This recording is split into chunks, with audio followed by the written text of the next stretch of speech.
ഈ തലസ്ഥാനത്ത് നിന്ന് ശാലിനി ഒരു പ്രധാനപ്പെട്ട വാർത്ത നൽകുന്നുണ്ട്.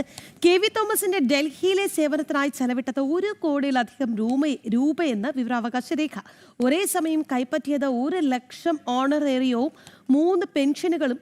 ഇതിനൊക്കെ പുറമെ വിമാനയാത്ര ആനുകൂല്യങ്ങൾ, ഔദ്യോഗിക വാഹനത്തിലുള്ള ഇന്ധന ചെലവ്, പേഴ്സണൽ സ്റ്റാഫുകളുടെ ശമ്പളം എന്നിവയും സർക്കാർ അനുവദിച്ചിരുന്നു. വിവരങ്ങളുമായി ശാലിനി ചേരുകയാണ്. ശാലിനി, ഞെട്ടിക്കുന്ന കണക്കാണ്. അതായത് ഈ കെ.വി. തോമസിന്റെ ഡൽഹി സേവനം കൊണ്ട് പൊതുജനങ്ങൾക്ക് എന്ത് ഗുണമെന്ന് ചോദിച്ചാൽ അതിനുള്ള ഉത്തരം അവർ തന്നെ പറയണം എന്നുള്ളതാണ്. എന്തായാലും 1 കോടിയിലധികം രൂപ പോയി കിട്ടിയിട്ടുണ്ട് ഖജനാവിൽ നിന്ന്. എങ്ങനെയാണ് വിവരങ്ങൾ? എന്തൊക്കെ കാര്യങ്ങൾ വിവരാവകാശ രേഖയിൽ പറയുന്നു ശാലിനി?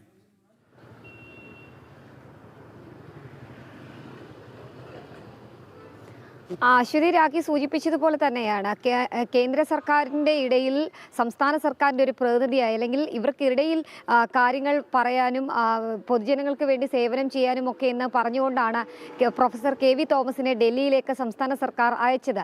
ഇടത് സർക്കാരിൻ്റെ കാലത്ത് നടന്ന ഈ നിയമനം തന്നെ വലിയ രീതിയിലുള്ള വിമർശനങ്ങൾക്ക് വഴിവെച്ചിരുന്നു. കാരണം സംസ്ഥാന സർക്കാർ വലിയ രീതിയിലുള്ള സാമ്പത്തിക പ്രതിസന്ധി നേരിടുന്ന സമയത്ത് ഇത്തരത്തിലൊരു നിയമനം വേണോ എന്നതടക്കമുള്ള ചോദ്യങ്ങൾ ഉയർന്നിരുന്നു. പൊതുഖജനാവിൽ നിന്ന് അതിനുവേണ്ടി പണം മാറ്റുന്നത് വിമർശനമായി ഉന്നയിക്കുകയും ചെയ്തിട്ടുണ്ട്. ഈ നിരവധി ഉദ്യോഗസ്ഥരടക്കമുള്ളവർ ഇടയിൽ നിൽക്കുമ്പോഴാണ് ഒരു പ്രത്യേക പദവി നൽകിക്കൊണ്ട് കെ.വി. തോമസിനെ ഡൽഹിയിലേക്ക് സർക്കാർ അയക്കുകയും ചെയ്തു. ഇപ്പോൾ അദ്ദേഹത്തിന്റെ നിയമന കാലാവധി കഴിഞ്ഞു, അദ്ദേഹം സ്ഥാനമൊഴിയുകയും ചെയ്തു. പക്ഷേ അതുമായി ബന്ധപ്പെട്ട ചില വിവരങ്ങൾ ഈ ഘട്ടത്തിൽ പുറത്തേക്ക് വരികയാണ്. അതായത് കെ.വി. തോമസ് ഡൽഹിയിൽ സേവനം ചെയ്തതിന്റെ ഭാഗമായി ഓണറേറിയവും ഒപ്പം തന്നെ സ്റ്റാഫുകൾക്ക് ശമ്പളവുമായി നൽകിയത് 1 കോടിയിലധികം രൂപയാണ് എന്നുള്ളതാണ് വിവരാവകാശ രേഖയായി പുറത്തേക്ക് വരുന്നത്.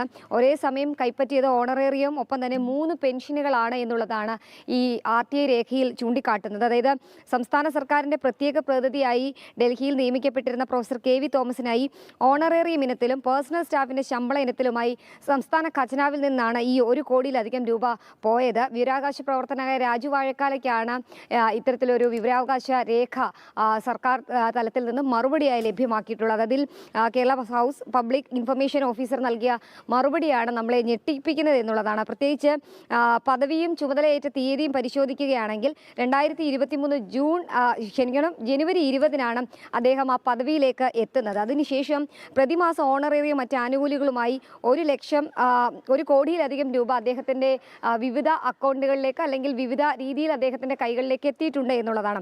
ഇതിനു പുറമെ വിമാനയാത്രാ ആനുകൂല്യങ്ങൾ, കൂടാതെ തന്നെ ഔദ്യോഗിക വാഹനത്തിനുള്ള ഇന്ധന ചെലവ്, പേഴ്സണൽ സ്റ്റാഫുകളെ നിയമിച്ചതുമായി ബന്ധപ്പെട്ട് അവർക്കുള്ള ശമ്പളം അടക്കമുള്ള കാര്യങ്ങൾക്കാണ് ഈ തുക ചെലവഴിച്ചത് എന്നുള്ളതാണ്. അതിൽ സ്ഥാനമൊഴിഞ്ഞത് 2026 മെയ് 4-നാണ്. അതിൽ ഏപ്രിൽ വരെയുള്ള കണക്കുകളാണ് ഇപ്പോൾ പുറത്തേക്ക് വന്നിട്ടുള്ളത്. ഏപ്രിൽ മാസം വരെ പ്രതിമാസം ഓണറേറിയം ഇനത്തിൽ മാത്രം 39,38,710 രൂപ കെ.വി. തോമസ് കൈപ്പറ്റിയിട്ടുണ്ട് എന്നുള്ളതാണ് ഈ RTI രേഖയ്ക്ക് നിന്ന് നമുക്ക് മനസ്സിലാക്കാൻ സാധിക്കുന്നത്. മാത്രമല്ല പേഴ്സണൽ സ്റ്റാഫുകളുടെ ശമ്പള ഇനത്തിൽ മാത്രം അദ്ദേഹം കോൺസുലേറ്റഡ് പേയും ഇനത്തിൽ അദ്ദേഹം കൈപ്പറ്റിയിട്ടുള്ളത് 61,83,500 രൂപയാണ് എന്നുള്ളതാണ് ഈ കണക്ക് സൂചിപ്പിക്കുന്നത്. മറ്റ് യാത്രാ ചെലവുകളൊക്കെ പരിശോധിക്കുകയാണെങ്കിൽ അതേപോലെ തന്നെയാണ്. വിമാനയാത്രയുടെ ടിക്കറ്റിന് മാത്രമായി ഒഡേപെക് മുഖേന മാത്രം 13,04,854 രൂപ അദ്ദേഹം ഡൽഹിയിലേക്കും കേരളത്തിലേക്കുമുള്ള യാത്രകൾക്ക് മാത്രമായി ഉപയോഗിച്ചിട്ടുണ്ട് എന്നുള്ളതാണ് ഈ രേഖ സൂചിപ്പിക്കുന്നത്. അതുമാത്രമല്ല വിമാനയാത്രകളുടെ ഇൻസിഡന്റൽ ചെലവിന് മാത്രമായി 39,000 രൂപയും സംസ്ഥാന ഖജനാവിൽ നിന്ന് അദ്ദേഹം നൽകിയിട്ടുണ്ട്, അല്ലെങ്കിൽ അദ്ദേഹത്തിന്റെ കൈകളിലേക്ക് എത്തിയിട്ടുണ്ട് എന്നുള്ളതാണ്.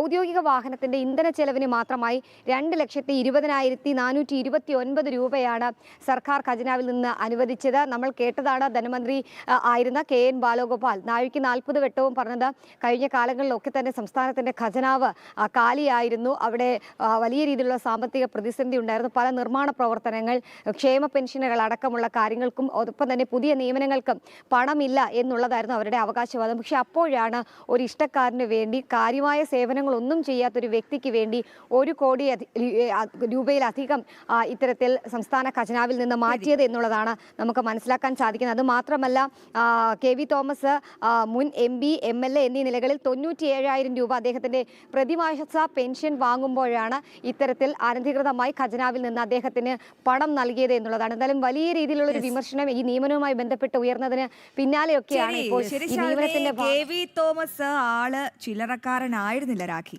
അത് ഉറപ്പായും. അതോടൊപ്പം തന്നെ ഈ ഡൽഹിയിലേക്കുള്ള യാത്ര തന്നെ വലിയ രീതിയിൽ അന്ന് ശാലിനി സൂചിപ്പിച്ചതുപോലെ വിവാദമായതാണ്. അതുകൊണ്ട് തീർന്നോ 1 കോടിയിലധികം രൂപ ഒരു ജനപ്രതിനിധിയാണെന്നേ എന്തിനാണ് പോയി എന്നുള്ളത് മാത്രം. എന്തായിരുന്നു ഗുണം? ഇദ്ദേഹം അവിടെ എത്തിയത് കൊണ്ട് ഇദ്ദേഹത്തെ അയച്ചവർക്ക് പോലും എന്തെങ്കിലും ഗുണമുണ്ടായിരുന്നോ എന്നുള്ളത് അറിയില്ല. അതെ, ഒരു ജനപ്രതിനിധിയാണ്, മാതൃകാപരമായ പ്രവർത്തനങ്ങളിലാണ് ചെയ്യേണ്ടത്. പക്ഷേ ഇത്തരത്തിൽ കോടികൾ ചിലവഴിച്ചുകൊണ്ട് ആഡംബര യാത്ര നടത്തുക, അവിടെ ആഡംബര സുഖ സൗകര്യങ്ങൾ ഒരുക്കുക, ഇതൊക്കെയാണോ നമ്മൾ നാടിന് വേണ്ടി ചെയ്യേണ്ടത്? പക്ഷേ എന്തായാലും ഇത് കുറച്ച് കടുത്ത കൈയായിപ്പോയി. കെ.വി. തോമസ് ചില്ലറക്കാരനല്ല, കുറച്ച് റിച്ച് പരിവേഷത്തിലാണ്, ലക്ഷറി ലൈഫായിരുന്നു നയിച്ചത്. എന്തായാലും അതുകൊണ്ട് ഇവിടെ പാവപ്പെട്ട ജനങ്ങൾക്ക് എന്തുണ്ടായി കാര്യം എന്നുള്ള നിർണായക ചോദ്യം കൂടിയുണ്ട്. കോടിക്കണക്കിന് രൂപ, ലക്ഷങ്ങളാണെങ്കിൽ പിന്നെയും പോട്ടേന്ന് വെക്കാം, പക്ഷേ ഈ കോടിക്കണക്കിന് രൂപ എന്തിനാണ് ഒരു കെ.വി. തോമസ് എന്ന മുൻ കേന്ദ്രമന്ത്രിക്ക് ഇത്തരത്തിൽ ഒരു വലിയ രീതിയിൽ ഇങ്ങനെ ചിലവഴിച്ചത് എന്നുള്ള നിർണായക ചോദ്യം കൂടി അവിടെ നിലനിൽക്കുന്നുണ്ട്.